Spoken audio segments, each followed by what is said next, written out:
Hello, everybody. It's Dana Sullivan, the Stampin' Chick. How are you today? I have a fabulously fun fancy fold card to share with you today. So this card is super adorable because it will freestand on someone's desk or counter or dresser, mantle, or wherever they'd like to hold their card. And it has a lot of fabulous dimension to it. But the best part is it mails flat so that you can stick it in the mailbox without any issues. And it will go into a standard A2 card envelope and go through the mail with regular postage. Isn't that fabulous?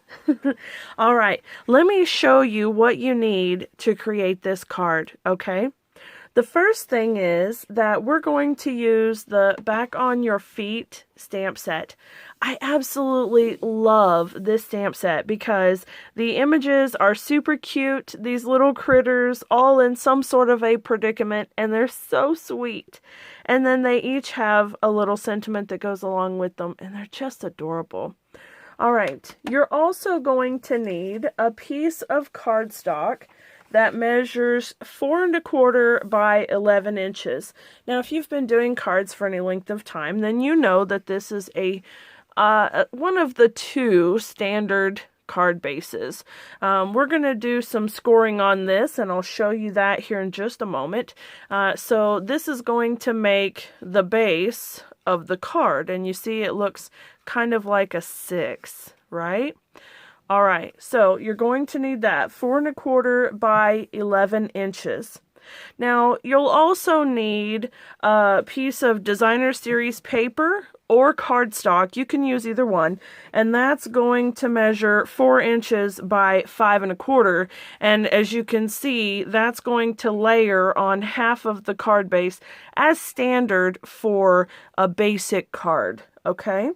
And then you're also going to need a piece of cardstock that measures 3 inches by 5 1/2.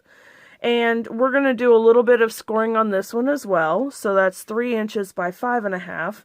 And then you're also going to need a piece of Whisper White or Very Vanilla cardstock, whichever your color palette requires. This one measures 2 3/4 by 3 1/4, and once we do all of the scoring, you'll notice that it lines up perfectly on this layer. Okay, so that's it. That's what you need. And I've already kind of started on a base, so I'm just going to bring out my template and show you. Using the 4 1/4 by 11 inch cardstock, you're going to score at 1/2 inch, 2 inches,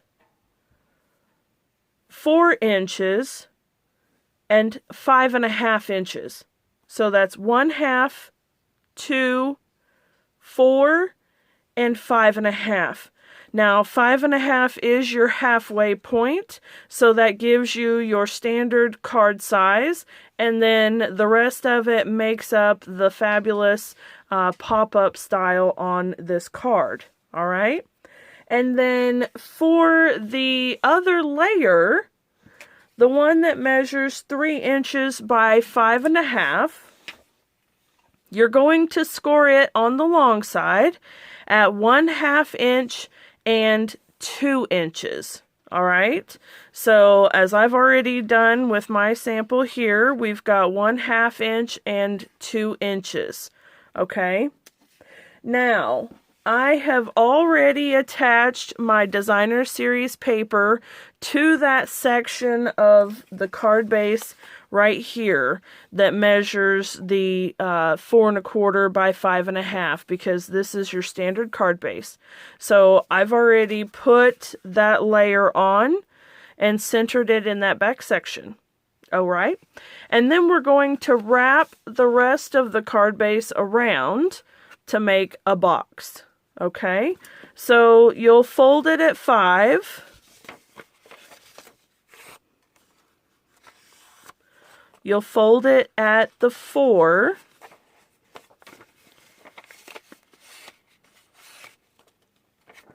You'll fold it at the 2. and then again at the 1/2.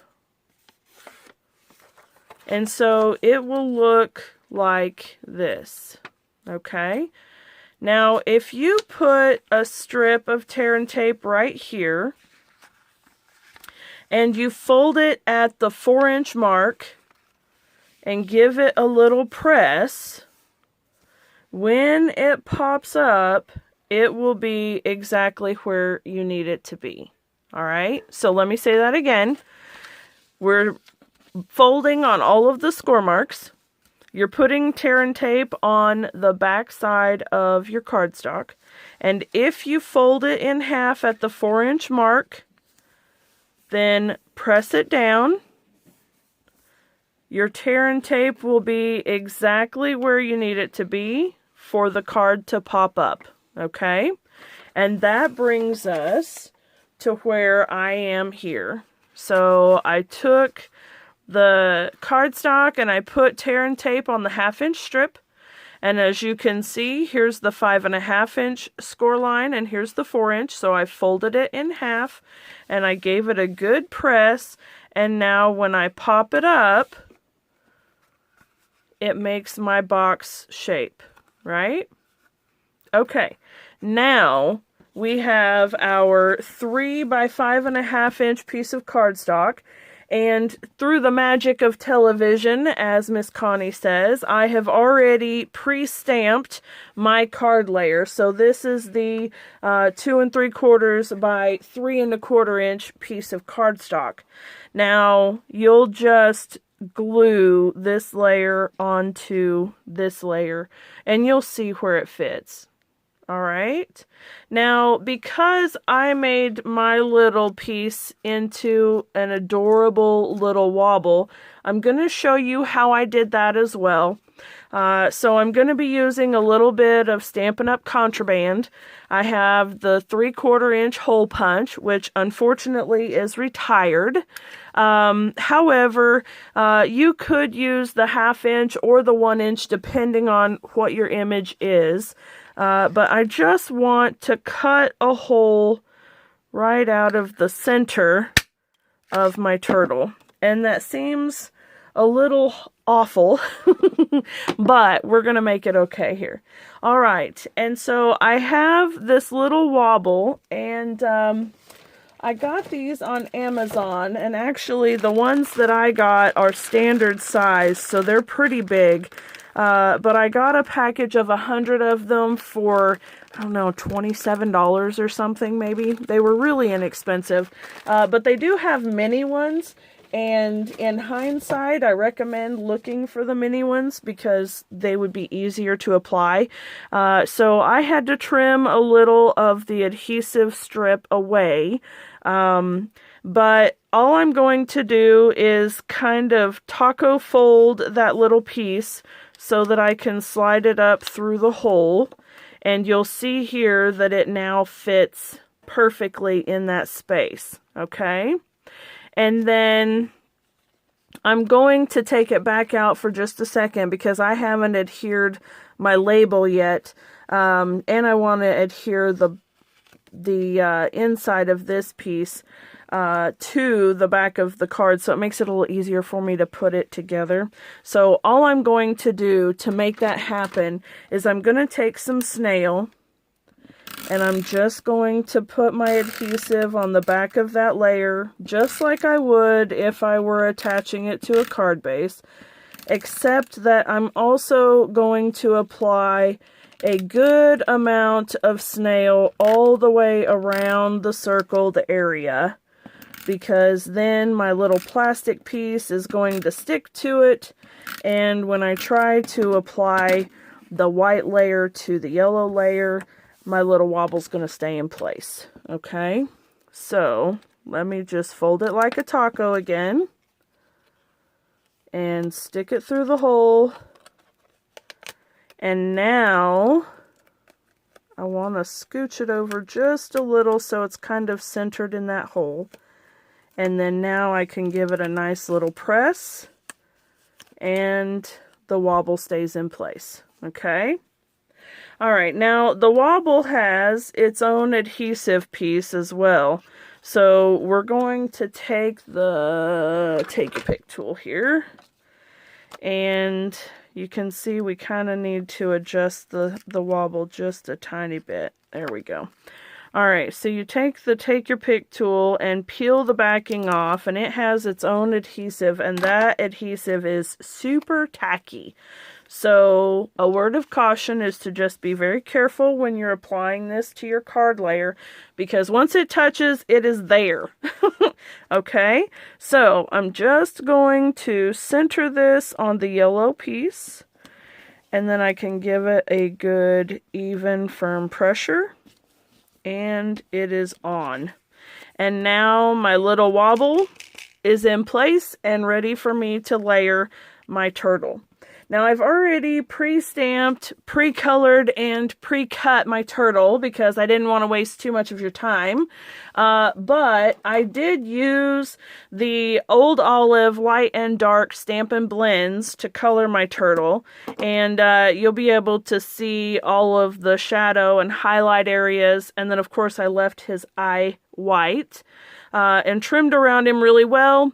And then a trick of the trade, so to speak, when you've cut around your die cut image or cut around your image, to finish off the edges, take your black marker and just run along the outer edge, and it gives you a nice, clean, finished look. So that way you don't happen to see any lighter spots on there. It's just a really nice look. Okay, so we're not going to need any adhesive or anything else because the little wobble does have its own adhesive on this side as well.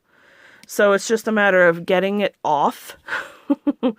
So let me get the take your pick in here. And we're going to just pull the backing off. And when we go to layer the turtle, I actually want to not only line it up, but I want to push it straight down, and it'll push the wobble in just a little bit for a second. This just ensures that I get it on straight. So I'm going to lean over here without getting in the way of the camera as much as possible. And I think that's pretty good.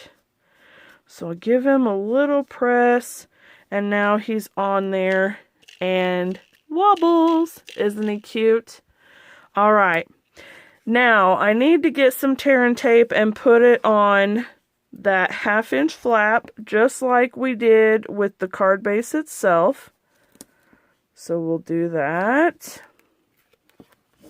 And then we're also going to do on the back side of the sentiment section.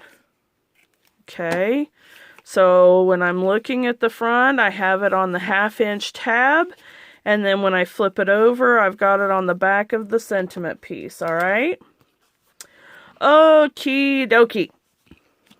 So I want to take my flap and fold it over to the back, like so.